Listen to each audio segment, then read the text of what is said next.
116회 이론 부분을 볼게요.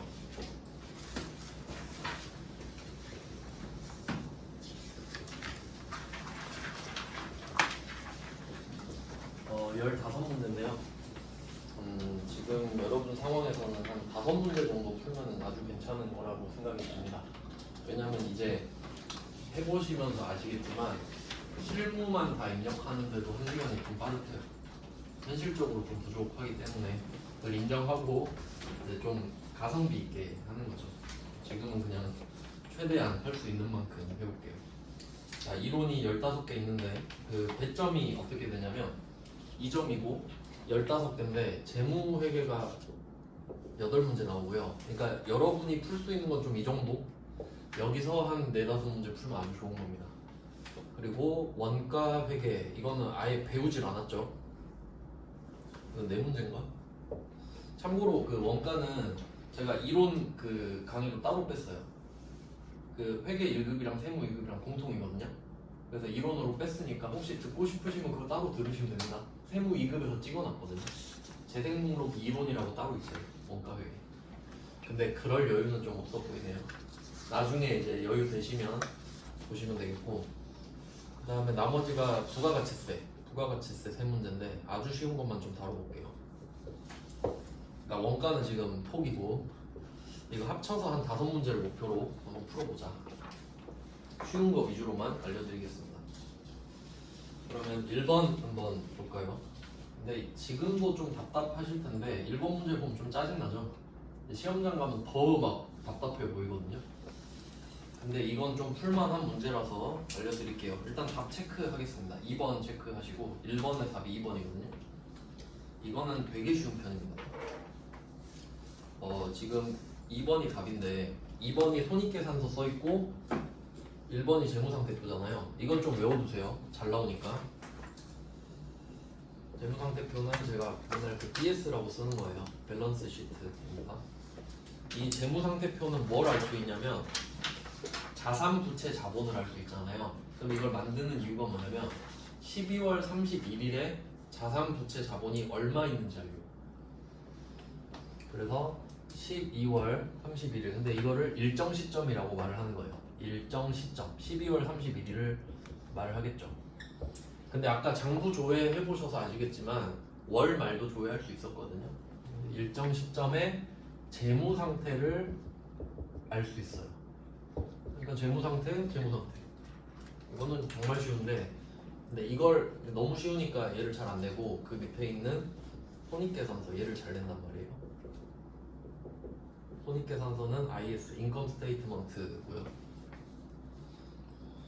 그럼 얘는 뭐냐면 수입과 비용은 1년 동안에 그 발생하는 걸 말을 하거든요.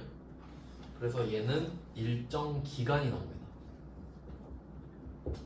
얘는 일정 시점 12월 31일을 타겟으로 잡고 있고 일정 기간은 1월 1일부터 12월 31일까지의 기간입니다. 그래서 수익과 비용은 1년치를 다 모아가지고 12월 31일에 퉁치면 이익이 남죠? 그걸 자본에 넣고 1월 1일에 다시 0부터 시작. 그걸 반복하는 게 손익계산서입니다. 자, 그래서 얘는 뭘 말하냐면 경영성과 이렇게 말을 해요. 이게 엄청 잘 나오거든요. 지금도 나왔죠. 즉 손익계산서는 경영성과를 알고 싶다. 이게 수익과 비용 말하는 거예요. 수익과 비용.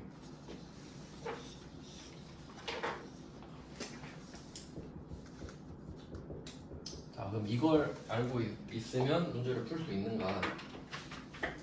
그래서 답이 2번이라고 말씀을 드렸죠?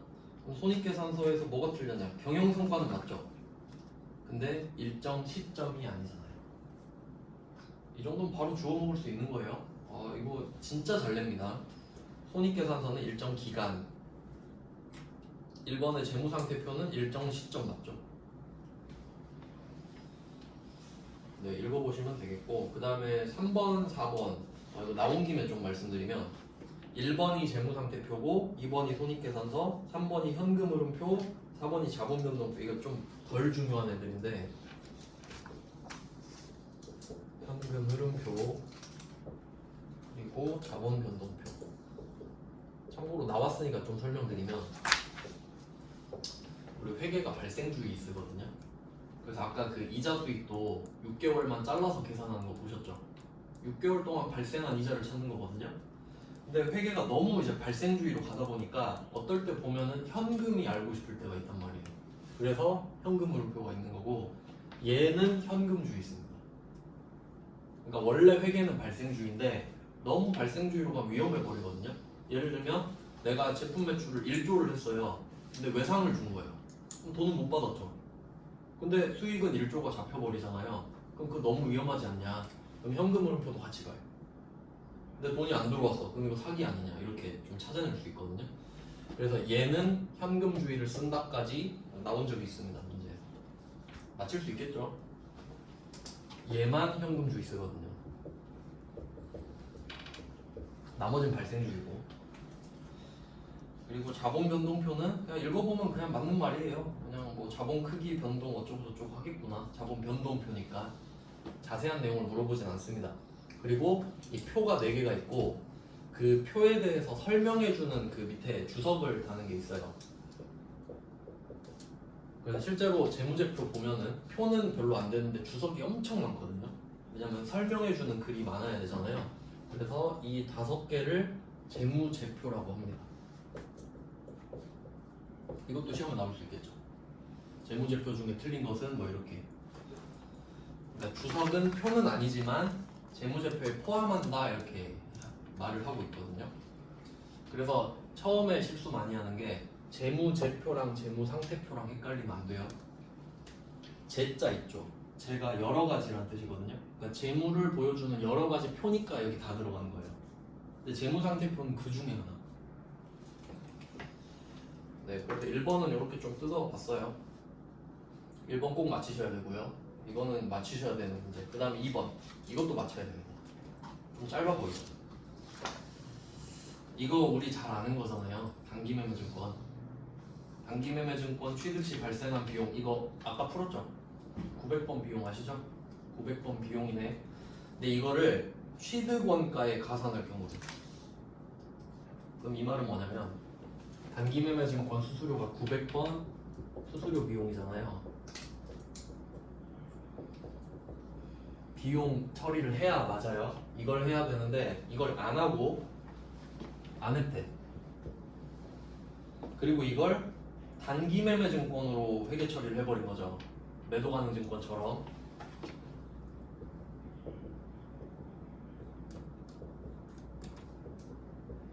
이렇게 해버린 거거든요. 잘못됐죠 지금? 그러면 이렇게 하면 어떻게 되냐 이거지. 자산이 늘어났죠? 안 잡아야 되는데 자산으로 잡았잖아요. 자산 늘어났죠? 그러면 비용은 더 잡아야 되는데 비용이 줄어든 거죠. 잡아야 되는데 안 잡았으니까. 그럼 얘는 비용이 과소된 거네. 그러니까 비용이 과소되면 좋은 거죠. 비용이 크면 이익이 줄어들잖아요.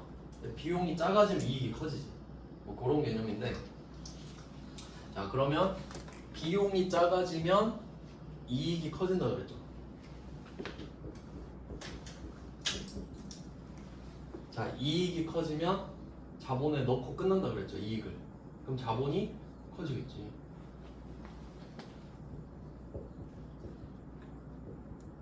뭐 이런 식으로 푸셔도 되고, 한 가지 공식이 더 있어요. 우리 처음에 한 것 중에 이거 기억나실지 모르겠네. 순자산이라는 말을 제가 썼고, 이게 자산 빼기 부채라고 말씀을 드렸어요. 그러니까 자산은 내가 갖고 있는 모든 것인데 부채는 어차피 갚을 돈이잖아요. 그러니까 갖고 있는 돈에서 갚아야 될 돈을 미리 빼버리는 거예요. 그럼 아 실제로 이 정도 있구나, 이게 순자산이거든요. 그럼 이제 그림으로 봤을 때 이게 재무상태표면 자산, 부채, 자본 이렇게 된 거죠. 그러면 이 자산에서 부채를 뺀 거 있죠. 그러면 요만큼 날리니까 요만큼 남잖아요. 이거랑 자본이랑 똑같죠. 그러니까 순자산은 자본과 같다. 맞죠? 그러면 자산을 더 잡았죠. 순자산이 늘었죠. 그럼 자본도 늘겠지. 이렇게 가나 저렇게 가나 어차피 자본 늘어요. 순자산이 늘었으니까. 어쨌든 종착역은 똑같다.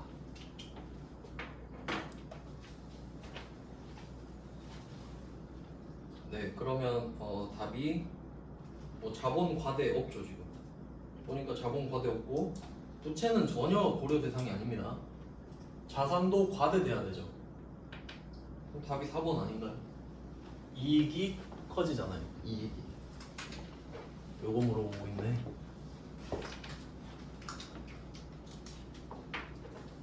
이 정도는 좀 괜찮지 않나요? 네, 2번도 봤고요. 3번도 좀 푸실 수 있으면 좋긴 한데 시간이 좀 빠듯할 것 같긴 하네요. 일단 좀 알려드려 볼게요.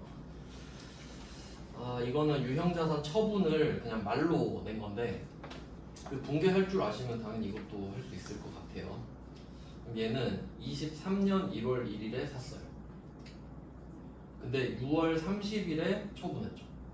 그럼 여기서 물어보는 거는 감가상각 누계액을 구할 줄 아느냐 하거든요. 그럼 한번 구해볼까요? 23년 1월 1일에 샀는데 24년 6월 30일에 팔았죠. 1년 반 쓴 거죠. 1년 반. 그러면 좀 계산하기 편하게 준 겁니다. 그러면 처음에 취득한 가격을 생각해 볼게요. 기계장치 1000만원. 그럼 여기에 감가상각 누계액이 붙을 거예요. 얼마를 썼느냐 이건데 저는 그냥 이렇게 계산하거든요. 그러니까 1년 반이잖아요. 지금 계산하기 편하게 줬죠. 그럼 1.5년이잖아요. 1.5년. 근데 총 연수가 5년이죠. 그러면 5년 중에 1.5년을 쓴 거잖아요. 그럼 몇 년 남은 거지? 3.5년이 남은 거잖아요. 근데 저는 그냥 이렇게 계산해버리거든요. 가라로. 그러니까 이 감가상각 누계액은 1000만원 곱하기 원래는 60 곱하기 18 이렇게 가야 됩니다. 왜냐면 5년이잖아요. 5년이 12개월이니까 60개월이죠. 그 중에 1년 반이니까 18개월 맞죠? 네, 이거랑 어차피 5분의 1.5랑 똑같잖아요. 나는 그냥 이렇게 해버린다고. 숫자가 쉬우니까. 근데 원래는 이렇게 하는 겁니다. 그럼 이 금액을 구해보니까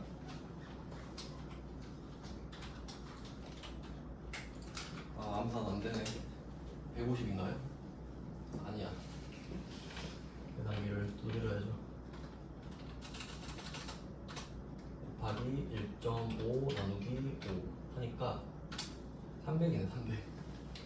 자, 300만 원을 구했습니다. 1년 반을 써서 300이 나가 떨어진 거예요.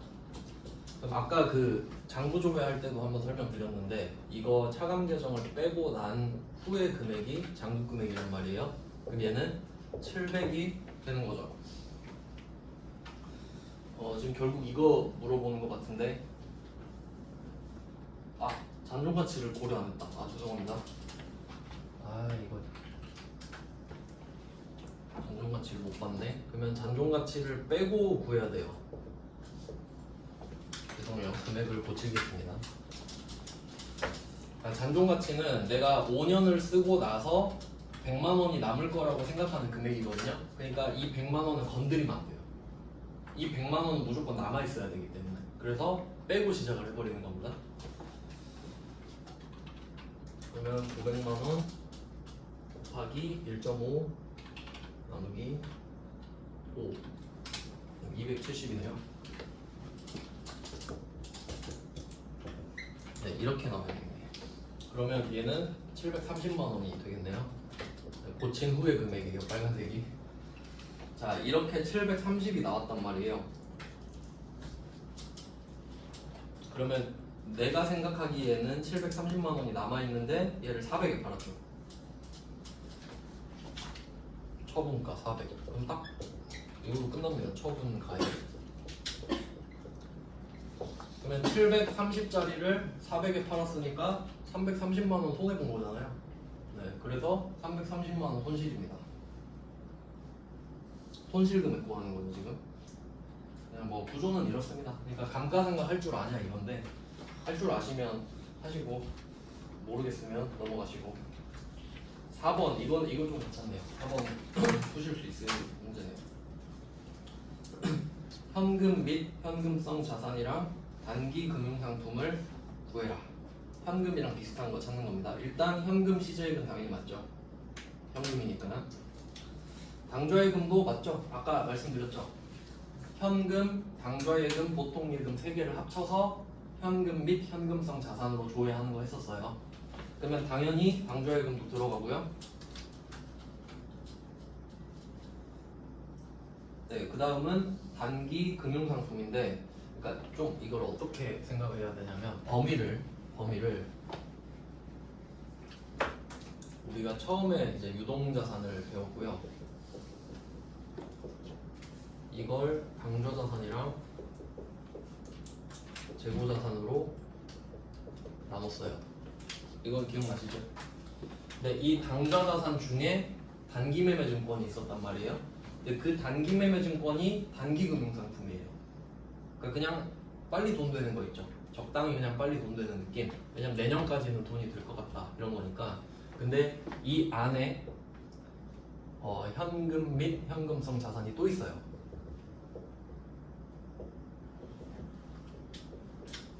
그러니까 현금 및 현금성 자산은 현금에 가까운 애들이에요. 그러니까 엄청 범위가 좁아요. 현금이랑 비슷해야 되거든요. 근데 현금이랑 비슷하진 않은데 당좌자산인 애들도 있을 거 아니에요. 그러니까 얘랑 기타 이런 식으로 분류할 수 있는 거거든요. 그러면 지금 현금성 자산은 위에 있는 거 구하는 거고, 단기 금융상품은 현금성 자산은 아니니까 이 기타에 들어가는 거 구하는 겁니다. 뭐 이런 식으로 볼 수 있는데, 정기예금 보시면 정기예금은 만기가 내년이죠. 25년 내년까지 현금화 되죠. 그럼 얘는 당좌 자산인 건 맞는데 현금성 자산은 아니지. 내년 말에 돈 받는데 이걸 현금이라 볼 수는 없잖아요. 그러니까 얘는 밑으로 빠지는 겁니다.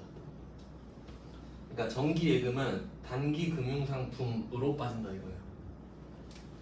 단기 금융상품 포함. 그러니까 범위를 잡는 거죠. 둘 다 유동자산이긴 한데 현금이랑 비슷하냐 안 하냐 이렇게. 그 다음에 선일자 수표, 이것도 시험에 좀 잘 나오는데 이제 수표랑 어음이랑 좀 비슷하거든요. 근데 어음은 이제 그림 몇 번 보셨잖아요. 어음은 그 날짜 있죠. 그 날짜가 돼야 돈을 받을 수 있어요. 그러니까 보통 몇 개월 뒤에 돈을 받아요. 근데 수표는 그런 게 없어요. 수표는 그냥 은행 갖고 가면 바로 현금으로 교환해주게 돼 있어요. 근데 여기서 선일자 수표 있죠. 얘는 그 어음이거든요. 선일자 수표는 어음이라고 써두시면 돼요. 그러니까 수표는 원래 발행하면 바로 현금이 돼야 되잖아요. 근데 얘는 그 약속을 해요. 그러니까 수표의 성격이긴, 그러니까 형식적으로는 수표를 발행하는데 이름이 선일자죠. 근데 그 현금 지급일을 이날로 해놨다고 할게요. 그리고 이 앞에가 이제 선일이 되겠죠. 앞에 날. 이때 발행을 하고 돈은 이때 주는 거예요. 그러니까 수표는 원래 발행하면 바로 현금으로 교환할 수 있다고 그랬잖아요. 근데 얘는 지급일은 그러니까 뒤로 정해져 있는데 발급을 먼저 해요. 그리고 약속해. 그냥 너 이때 돈 찾아가라. 서로 그냥 나 이때 돈이 생길 것 같아. 그러니까 어음인데 수표의 형식을 빌려서 발행하는 거거든요. 외우는 게 편하겠죠 그냥. 선일자 수표는 어음이다. 즉 현금이 아니다예요. 그러니까 딱 이 느낌 있잖아요. 수표인데 수표면 현금인 것 같잖아요. 그거 아니라는 소리예요 그냥. 그러면 얘는 단기 금융상품으로 들어가겠고, 외상매입금은 부채죠. 외상매입금 부채니까 전혀 상관이 없어요. 그러면 현금 시제액이랑 당좌예금 2개 묶어서 현금 및 현금성 자산 이렇게 써주시면 되겠고, 그리고 밑에 정기예금이랑 선일자 수표를 묶어서 아니다, 얘는 범위가 더 타이트하게 가버리네. 단기 금융상품 하고 기타까지 이렇게 해버리네요. 그러면 2개, 여기에서는 현금 시제액이랑 당좌예금은 현금 및 현금성 자산으로 들어가고, 정기예금은 단기 금융 상품으로 들어가고 그 다음에 이렇게만 딱 끝나네요. 어음은 그냥 당좌 자산으로 빼버리고 이런 식으로 좀 문제가 애매하긴 한데 답은 이렇게 되어 있습니다. 그래서 답이 1번이에요. 답만 맞히려고 하면 쉬운 문제였네요. 그 다음은 5번으로 가볼게요. 5번 문제. 우리가 건드릴 수 있는 거는 5번도 할 수 있겠다. 대손충당금에 대한 건데 답이 엄청 쉽습니다. 대손충당금은 그 대손상각비, 대손충당금 이렇게 잡고 이게 뭐 하는 거였냐면 그 아까 유형자산의 감가상각 무계획이 있었듯이 그 우리 채권 있죠, 채권. 수취 채권. 시간만 지나면 돈을 받을 수 있는 권리들 있었죠. 그러니까 여기에서 우리가 배웠던 게 매출 채권 하고 뭐 미수금, 뭐 대여금 이런 것들을 배웠었어요. 근데 이걸 다 받으면 좋겠지만 못 받을 수도 있다. 그게 대손이라고 했는데 그걸 미리 좀 생각해 놓는 게 대손충당금을 설정하는 거예요. 그래서 이 수취채권에는 차감 계정으로 대손충당금이 붙습니다. 그러니까 내가 갖고 있는 채권 중에 얼마는 못 받을 것 같다 이렇게 정해 놓는 거죠. 그럼 답이 1번입니다. 대손충당금은 유형자산이 아니라 수취채권의 차감이죠. 답은 엄청 쉬운데. 그리고 뭐 나머지도 그냥 참고로 보면요. 2번 회수가 불확실한 채권은 합리적이고 객관적인 기준에 따라 산출한 추산액을 한다. 뭐 맞는 말이죠. 좋은 말이고. 그다음에 3번 미수금도 할 수 있죠. 받을 분이니까. 그다음에 4번 매출 활동과 관련되지 않은 대여금. 대여금은 영업 외 비용. 이거 시험에 잘 나옵니다. 그러니까 이 매출 채권이랑 미수금, 대여금 이렇게 나눴는데 3번이랑 4번을 묶어두시면 돼요. 미수금이랑 대여금 이렇게. 이유는 매출 채권은 800번 대손상각비로 처리하는데 이거 진짜 잘 나옵니다. 이론에서. 왜냐면 우리 판매랑 관련이 있잖아요. 제품을 팔다가 돈을 못 받는 거니까. 근데 이 미수금, 대여금은 우리 매출이랑 상관없죠. 그러니까 얘는 900번 기타의 대손상각비, 영업 외 비용으로 치는 거죠. 이거 진짜 잘 나옵니다. 이거.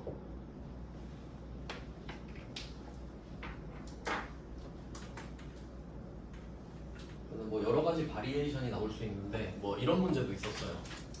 수취 채권에 대한 대손 충당금은 전부 다 판과입니다. 뭐 이런 식으로 낸 적 있었거든요. 전부 다는 아니죠. 기타의 대손 상각비는 영업 외 비용이니까 진짜 잘 나옵니다. 그다음 6번 이건 알면 진짜 편한데 자본에 영향을 미치지 않는 거. 이거 좀 외워두시면 좋긴 한데 자본에 영향을 미치지 않는 것이잖아요. 그럼 일단 1번은 아셔야 돼요. 당기순이익은 자본으로 더하고 끝낸다 했죠. 그럼 1번은 자본에 영향을 미치지. 이거는 일단 맞다고 알고 계셔야 되고, 그 다음에 배당을 우리가 뭐 깊게 배우진 않았지만 그냥 외워두시면 좋을 것 같아요. 현금 배당을 하면 회사 돈이 빠지죠. 그러면 아까 배운 거 있죠. 순자산이 감소하네. 회사 돈이 빠지니까 자산 감소, 순자산 감소죠. 그럼 자본도 감소. 현금이 나가니까. 그 다음에 4번 이거 우리 배웠는데 유상증자. 돈 받고 주식 파는 거. 돈 받고 주식을 팔면 자산이 늘죠. 돈 받았으니까. 그럼 순자산 증가, 자본 증가. 이렇게 푸는 거예요. 그럼 어쨌든 3번이 답이네. 참고로 주식 배당은 회사 입장에서 돈이 안 나갑니다. 현금 배당은 현금이 나가지만 주식 배당은 사실 뭐 아무것도 아닌 거거든요. 근데 좀 복잡하게 갈 필요 없이 순자산으로 자본 구한다 이렇게 생각하면 편할 것 같습니다. 그 다음에 7번이죠. 할 수 있겠나? 7번에 1번부터 좀 보시면 위탁 판매, 이건 좀 쉬워요. 위탁 판매는 내가 물건을 팔아달라고 부탁하는 겁니다. 이건 좀 잘 나오고 쉬우니까 좀 기억해 두시면 좋을 것 같아요. 자, 위탁자랑 수탁자 이렇게 나오고요. 그림으로 하면 그냥 바로 끝나요. 그러니까 내가 위탁자예요. 물건 좀 대신 좀 팔아줘 하고 부탁을 하는 거예요. 그럼 이때 물건을 맡기죠. 물건 좀 팔아달라고. 근데 이때 위탁자가 수탁자한테 물건을 넘겨주잖아요. 그럼 이때 소유권 이전은 아니죠. 내 건 거 알고 있는데 갖고만 있는 거죠. 그래서 이때는 소유권 이전이 일어나지 않습니다. 당연한 말이죠. 근데 이 수탁자가 제3자한테 물건을 판 거예요. 수탁자가 내 대신에 물건 판 거죠. 그러면 내 물건이 제3자한테 간 거라고 볼 수 있겠죠. 이때. 그래서 이때 소유권이 넘어간다. 이거 좀 잘 나옵니다. 어렵지도 않죠? 그러면 이렇게 된 상태로 문제를 읽어볼게요. 1번, 7번에 1번. 위탁 판매의 경우 수탁자가 위탁품을 소비자, 이게 제3자예요. 소비자 제3자에게 판매한 시점에 수익을 인식한다. 맞는 말이죠. 그 다음에 2번. 배당금 수익은 배당금을 받을 권리와 금액이 확정되는 시점에 수익을 인식한다. 그냥 이거는 맞는 말이에요. 봐두시면 되겠고. 그 다음에 3번. 대가가 분할되어 수취된 할부 판매. 그러니까 할부 판매는 여러분 휴대폰 살 때 할부로 많이 사시죠? 그러면 할부 판매 반대로 생각해보면 우리가 휴대폰을 팔잖아요. 그럼 휴대폰을 미리 줘. 지금 줘. 돈 안 받았는데. 돈을 그 뒤로 계속 받는 걸 할부 판매라고 하는 거죠. 그럼 그때 이자가 붙어요. 왜냐면 여러분은 돈을 빌려서 사는 거랑 똑같거든요. 할부로 사는 게. 그러면 그때 나누어 받을 때마다 수익으로 인식한다 이렇게 돼 있는데 일단 이게 답이에요. 판매 시점에 인식하게 돼 있어요. 그러니까 방금 말씀드린 대로 우리가 휴대폰을 할부로 샀을 때 휴대폰을 조금씩 받는 게 아니라 받아놓고 돈 갚는 거죠. 그러니까 그 물건을 줬을 때 있죠. 그때 수익이란 거예요. 그러니까 돈만 나중에 받는 거지 물건은 먼저 주잖아요. 그러니까 그 물건을 판매할 때 판매 시점이라고 써두시면 됩니다. 대가를 나누어 받을 때가 아니라 판매 시점 이렇게 써두시면 됩니다. 그 다음은 4번입니다. 그러니까 7번의 답은 3번이 되겠고 4번은 설치 수수료인데요. 설치는 내가 물건을 파는 게 아니라 설치를 해주는 서비스를 파는 거란 말이에요. 그래서 얘는 진행률만 그냥 하나 체크해 두시면 돼요. 네, 그러니까 이게 재화랑 용역 이렇게 두 개를 파는 게 나오는데 우리는 이제 재화를 팔죠 제품이니까. 그래서 재화는 언제가 인식 시점이냐, 인도 시점 이렇게 좀 알고 계시면 되고요.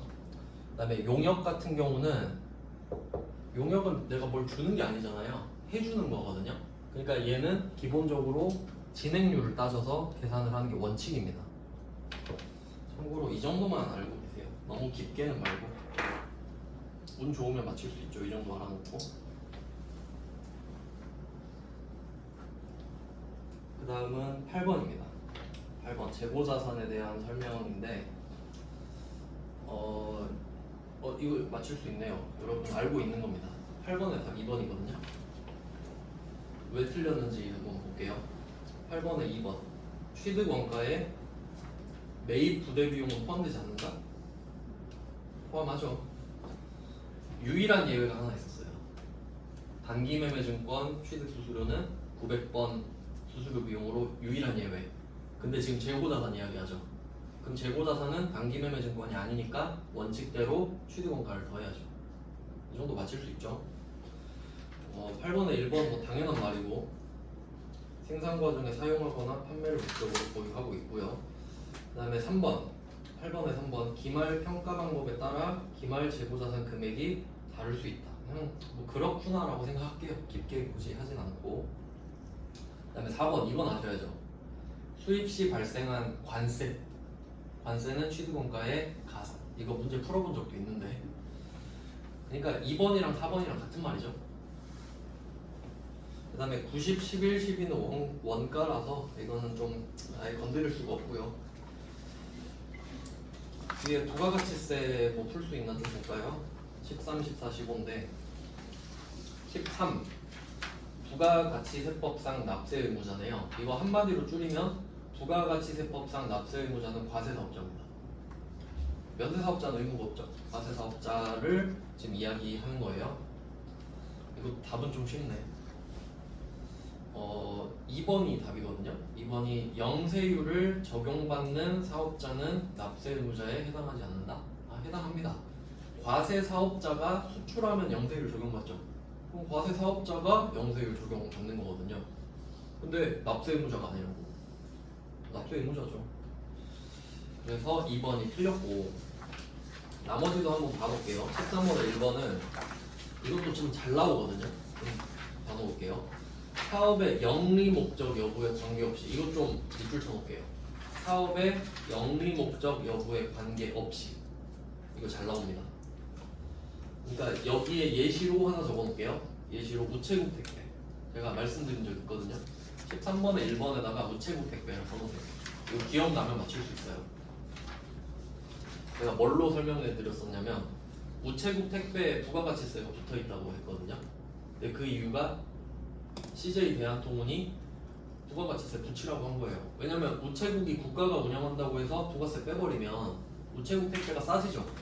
그러면 사람들이 우체국 택배만 쓸 거 아니에요. 대한통운 안 쓰고. 그러니까 대한통운이 부가세 붙여라 뭐 이렇게 말을 했을 수 있겠죠. 그러면 우체국 택배는 부가세를 붙이고 싶어서 붙인 게 아니죠. 그냥 형평성을 위해서 붙인 거죠. 그러면 이 사람이 영리 목적으로 부가세를 걷은 건 아니잖아요, 우체국이. 근데 걷었으면 내라 이거예요.